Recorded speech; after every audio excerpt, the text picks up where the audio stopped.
that knows you. And all of us, Jews and Cypriots, we are full of scars, really.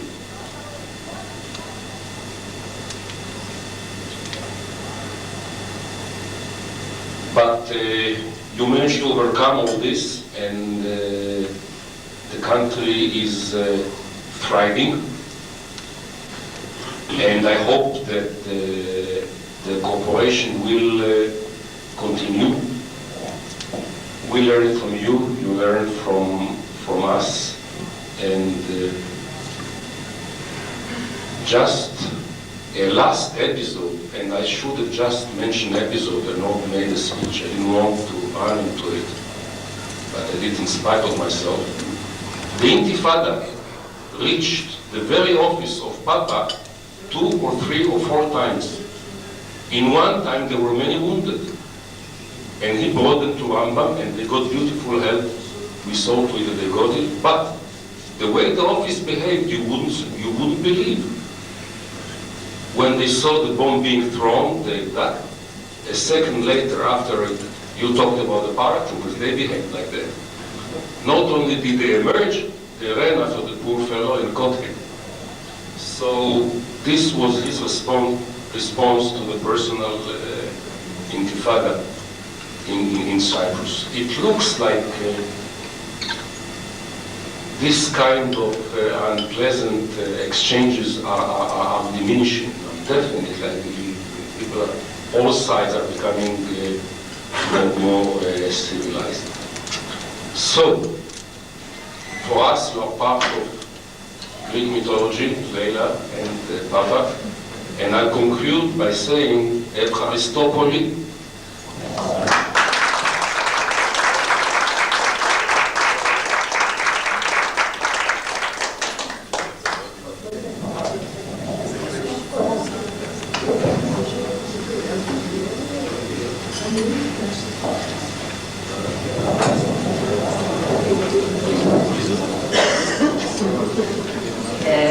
I think that my friendship with Cyprus and with Papa and Leila is maybe the longest, maybe 5,000 years ago.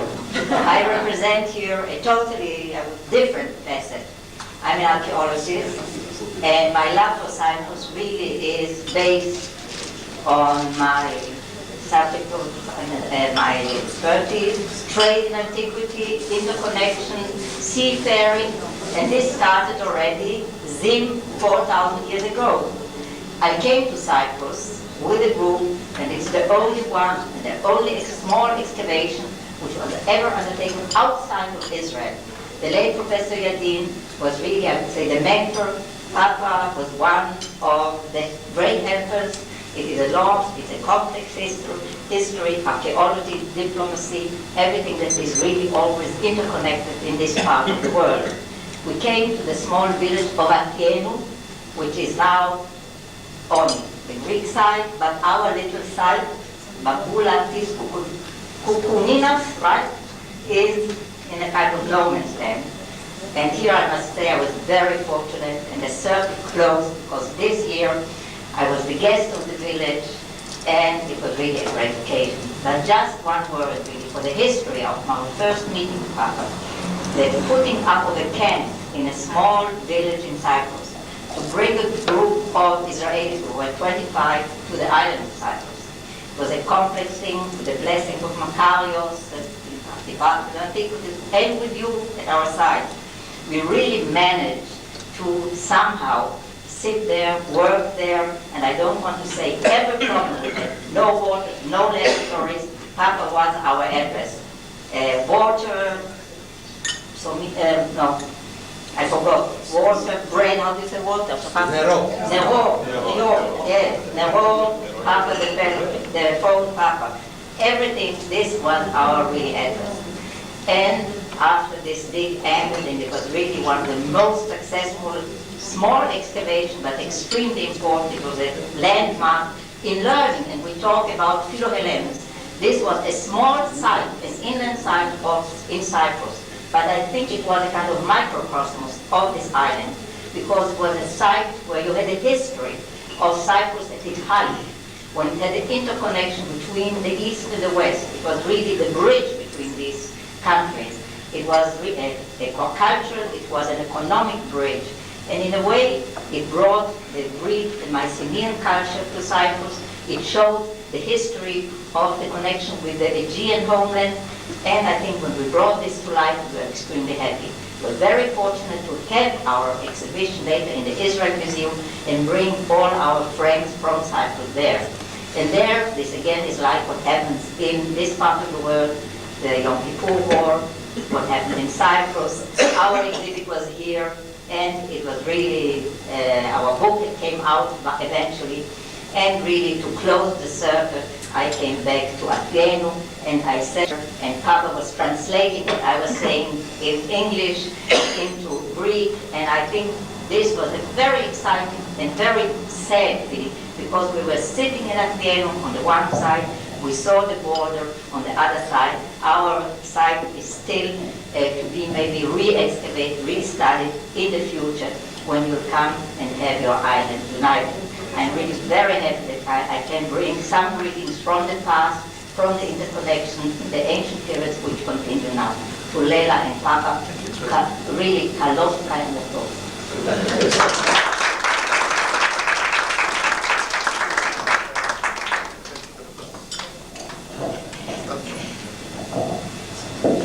This table was not represented yet.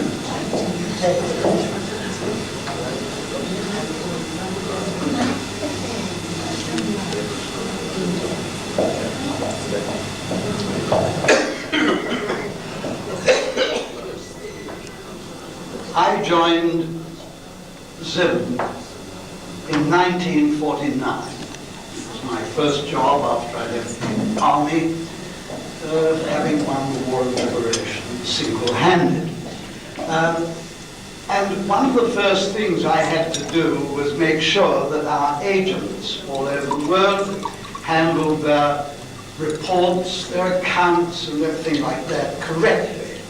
And Papa was one of our new agents. He was, of course, at the time I joined, he was already a legend. ZIM in those days had just incorporated the Aliyah Bey, the immigration fleet, and the Jewish Makilim to escape from the camps or come to Cyprus legally. We have now also here the other captain who became a legend, Ike Aronovich, Captain Ike, next to Captain Gad Hilbert, Captain G, who wrote history by bringing to Cyprus over 7,500 people each on a ship, with 6 berths on one ship and perhaps on Ike's ships more than 6 berths, all alive. No child got lost during this crossing from Bulgaria to Cyprus. But then, of course, story revenges people. In July 74, my wife and myself were in England to attend the graduation ceremony of our son. He was getting his degree in economics, and we were very happy. But this happiness did not last for long, unfortunately. 3 days later, a coup was taking place in Cyprus. The Greek junta tried to overthrow the legal government of Cyprus, and within a week, the Turkish fleet brought soldiers who invaded our land and who occupied 40% of our land. My wife and myself were captives in London. I have many friends in London, I must say. I have many English friends too, amongst them some ministers. At that time, Barbara Castle, who is a family friend of ours, was the Minister of Social Affairs. And he always was ready to assist, so I phoned to her requesting her to help us to get on an empty plane of the British planes who were evacuating the British personnel to England and returning empty to Cyprus, to bring us to Cyprus. So Barbara said, with pleasure, within half an hour, I hope to arrange it. She came within half an hour back and she said, look, they tell me that because you are not a diplomat and because you are not in the government service, unfortunately, we cannot take you. Of course, I offered to pay my ticket, whatever it was. And we found Lela and myself in England, wandering around. No, we got, thanks to the embassy. And here we must pay tribute to the people who served in Cyprus. And that time it was Mordechai Barzur. He was in charge of the embassy. He knew we were away. He went to Famagusta. He located our daughter, who was newly married, and her husband was drafted into the army. He located our daughter. He located our son-in-law, so he gave news to our daughter what happened to her husband, and through the Foreign Office, through Zim, we got messages that the children were all right. We could otherwise telephone or something. But I was losing my patience. No ships and no planes going to Cyprus. So I phoned to the company, then to Zim, and my friend Mani's predecessor, Yehuda Rotem, said, get the first plane, El Al plane, and come to Cyprus. And that was to Israel via Cyprus. So we went to our office. The El Al was full. But never mind, protection. 2 tickets were, I had the tickets, they endorsed 2 tickets for us. I had return tickets, so they endorsed the tickets. And eventually we went to the airport. And here's something I must mention for the sake of the Foreign Office and our security people. I gave my passport to the girl, and she looked at it, and she passed the passport to another girl, and another girl, and eventually my passport disappeared inside. And a young fellow comes out and says, Papa. Yes, it was one of our friends of the security that I knew very well. And contrary to regulations, and I was very much touched, I must say, and I couldn't explain. He says, come in. I said, what about checking? He says, you come in. Everybody was looking. What is happening here? No checking. Eventually we reached Tel Aviv. And Mati was there, and Yehuda was there, of course, and all the friends were there waiting for us. I was in a hurry to go to Cyprus, and I said, Yehuda, what about Cyprus? So he says, just rest them. So the following day, it was arranged for a little vessel called the Galim, an educational vessel of the High Nautical School, which was manned by 5 volunteers. I'm sorry, Captain David Maimon is not here because his mother-in-law passed away yesterday, and he is attending her funeral today. He phoned to say that he could not come. Captain Nathan of En Harod, David Maimon of En Harod, Nathan Hakohen of Daphna. He sent me a telegram, Mati, he is the master of the Moran. Yes. Then Amnon Anger. Amnon is here with his wife. And Gilad Amir. Amnon Anger is from the Magan Michael. And Stotyam. And Gilad Amir of Stotyam. And Nisim Cohen, who unfortunately is not here, Makan Michael. 5 of them brought us to Cyprus on this little boat. And we were very angry outside Larnaca to see a British destroyer going around our little vessel. So the beat was very quick. He hoisted the Israel flag high up, on the highest mast that we've got. And the English, as if they were ashamed, they made the second. They were sitting, of course, on the ship, Lenin himself. So, I tell you this story to show that I don't think that there are many countries in the world and many people in the world who can show the friendship the way that the Israeli people can show.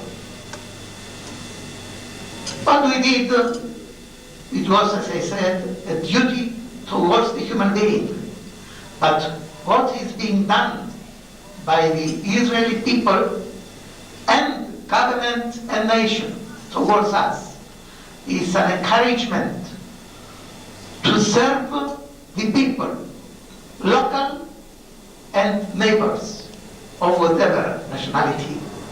But if it's Israeli nationality, then the results you know and I know. Thank you.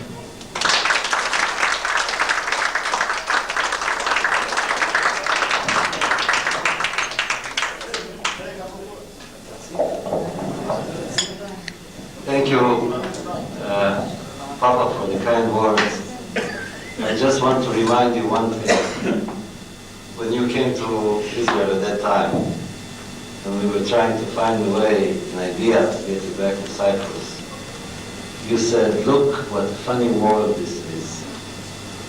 Years ago, it was the Israelis that were trying to get to Israel. Now, I am trying to get home to Cyprus. And I remember I told you then, Papa, regretfully, it's our turn. And we did it really because we felt this is what we should do. Circles are closing, and you mentioned several things here. You mentioned Ike and God in the ships, the Pan-Christian, the Pan-Europe. I was 13 and a half years old and I came on these ships to Israel. And I was in the camps in Cyprus. When somebody mentioned here that it was on the outside, I was in the inside. And then I remember when I visited Cyprus last time, together with you, we went to see two places. We went to see where the camps were, where I was. And then you took me to a school, which is very close to the border of the Greek and the Turkish side. And we went up on the balcony, and you looked, you showed me Famagusta, and we could see your house in Famagusta. And I told you then that this circle, hopefully, one day, will also close. And this is what we wish you because we know how much you want it. Thank you again, and I think that all of us here, and somebody was right, many, many friends that are not here, but you do have so many friends here that they all wish you well. And we thank you for being a friend of ours. Thank you, everybody, for coming.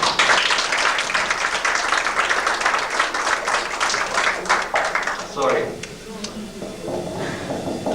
My name is Arnon from Sdot Yam. First of all, I want to wish Papa happy anniversary, happy 17th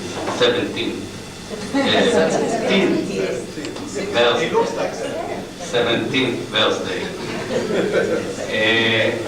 All this business of Papa mentioning this little sailing from Israel to Cyprus came to me as a surprise. First of all, the first time I heard of it, I was sailing to the Far East or as a chief mate. My wife told me, Papa mentioned your name on the TV. First instance, I didn't know what she's speaking about, because all this thing went out of my memory, because it seems to me so natural that we should do such a thing, because we only did our duty, because in Sdot Yam, and especially every seaman who came to Cyprus, every sportsman who came to Cyprus, visited Papa, and knew who is Papa. And when Yudas Rotem, late wife, Bella, who organized everything, who was the spirit of this voyage, came and tell people, we must deliver Papa to Cyprus, there was no arguing. Everybody came and joined. It it was natural. It was something that people did and forget about it. Because as Papa came to every Israeli vessel, I was sailing on the kibbutz ships. Every time we met Famagusta, he was taking us to, whenever we wanted, we didn't want, he was feeding us, and he was taking care of us, he was taking care of the families. Every Israeli boat, sports boat that came to Cyprus, knew the address of Papa. So, I'm telling you the truth, I was surprised that he mentioned our names on this interview on the TV. I was surprised to be invited here with my friend, who is now the secretary of the kibbutz, Gili Amir. And I'm just happy to be with all these people. It's only natural that we shall do it together, we shall be happy together, and there is nothing to thank. Happy birthday.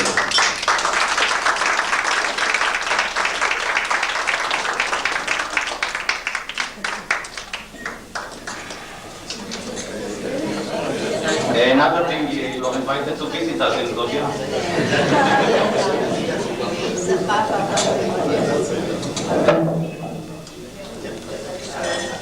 Now look at the present. I think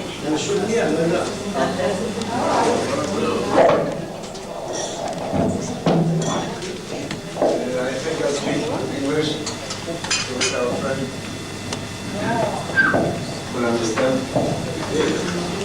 My biggest surprise today was a few days ago that of all institutions, Zim found it necessary to invite me here. Zim and me are two completely different things. But since I heard later that You don't compete anymore. completely different things, I don't compete, you do not know how to compete. Competition is something quite different. But since I was told by the girl who phoned me that Papa had put me on the list, I would not dream not to come. I didn't dream that I would be asked to say something here because it's a bit embarrassing.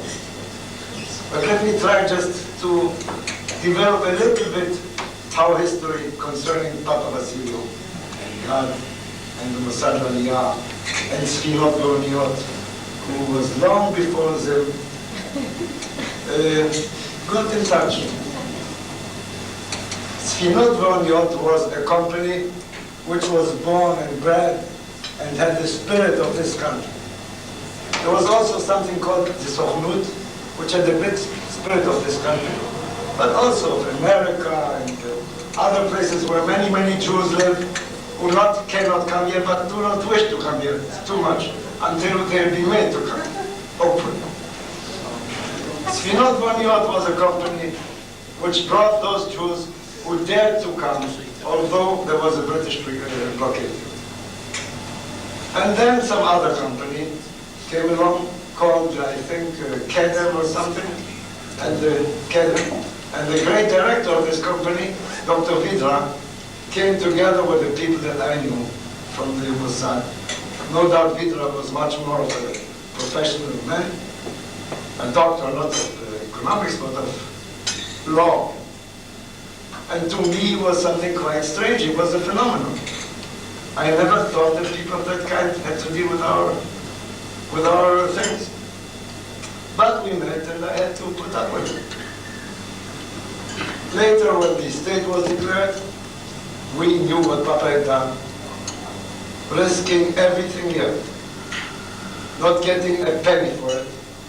I remember well, and God will confirm, that we had to take apart banks and banks and pull out names in order to pay whatever he had to spend for us, not what we had to pay.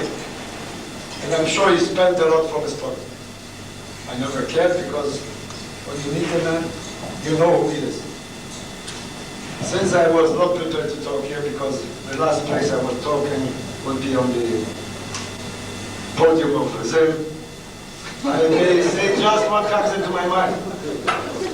About a month later, the great director of Zim, Vidra, told me that my age, our agent now will be Hull and Bright, British company.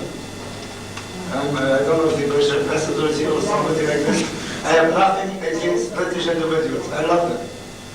But the British government at that time, we had not forgotten yet what they had dealt with us about. I told Hitler, he must be nuts. Harold Blythe is British. And we just were born and they'd like to choke us. But they are our agents. I said they were your agents, not mine. And I told the other people who were a bit elderly, the Mossad young people, not the real ones, but those that became later, Zim, Yechieli, Pal, some other great men, that I do not think that first of all it would be treachery for us not to continue with Papa. And they said, sure. And we went to Cyprus. Maybe you don't know this, I don't care, but not many people know it. Maybe someday soon they will know it. And we managed to have Papa Vasilio as our agent. And Vidra found out that Papa Vasilio is not only a freedom fighter and a crazy guy like all of us were, he's a good shipping agent. God, gee, that's something quite, which Vidra, by the way, was not. He was a Soviet man. Later he became a great shipping expert. Although he built a shipping company, which is not what we had in mind at that time. What we had in mind, and Protomos knows about it, was that since the 67-day war, the 6-Day War, had not occurred yet, and we had a very, very narrow strip of land in this country, and it is not we who conquered it, they provoked us into taking it. We knew one thing, at least we, the seamen, knew it, that we have enormous spaces all over the world, 7 big oceans. And we know what the Norwegians and the Greeks and the Sidonites, never mind to return back in history, did with that. And we knew this is our place, but not with the Sochnut company, Zim, not for me. Better to be done like we settled the land. We settled the land, we made kibbutzim on the land, we could settle the sea. I started a company like this, but it didn't work because I didn't have a background. I was not a leader. Then the kibbutz, which is a big institution, also started it. And I say, why not together? He said, come on, let's do it together. I said, but I'm not a kibbutz member. I don't know how to live in a kibbutz. I'm not good enough to live in a kibbutz. If you want to do it together with non-kibbutz members and settle the sea, have families on the ship, really have thousands and maybe millions, and I'm not joking, because the background of a shipping company could give this country, without Yehuda and Shomron, enough to settle millions here. But, unfortunately, it did not go that way. We settled it in a quite different way. The Sochnut and the Istadrut and the government and a little bit other people made an enormous company, bought enormous ship, never mind that it was reparations, but let's forget that. And as this gentleman said, we competed. Zim does not know what competition means, but never mind. I, as a socialist, also am against competition. It has to be planned. But in a capitalist society, you have to compete. To make it short, I did not prepare a speech. This was quite impromptu. I wasn't even sure I would be let in here. Being non-Zim, but since I had a personal invitation, apparently it was a bit too embarrassing for them not to have me.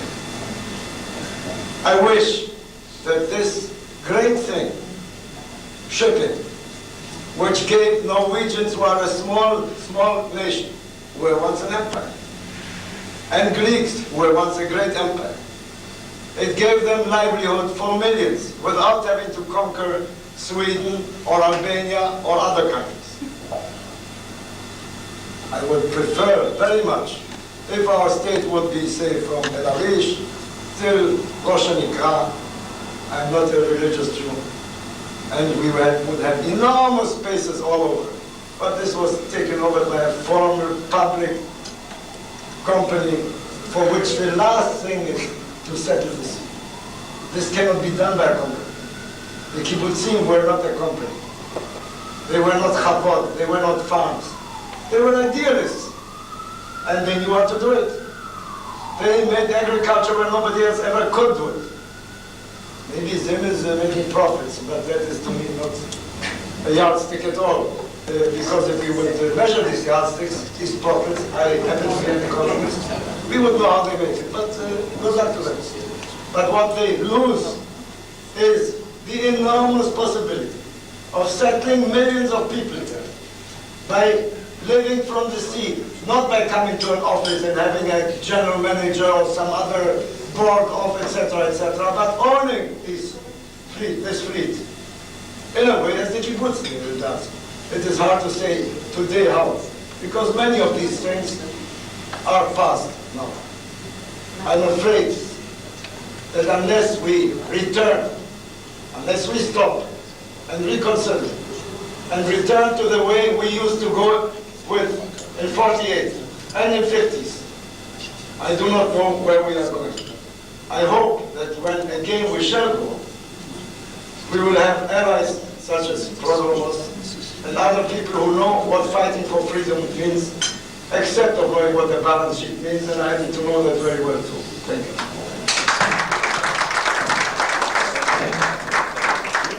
By the way, I was not in the least expecting to say here what I said, so excuse me.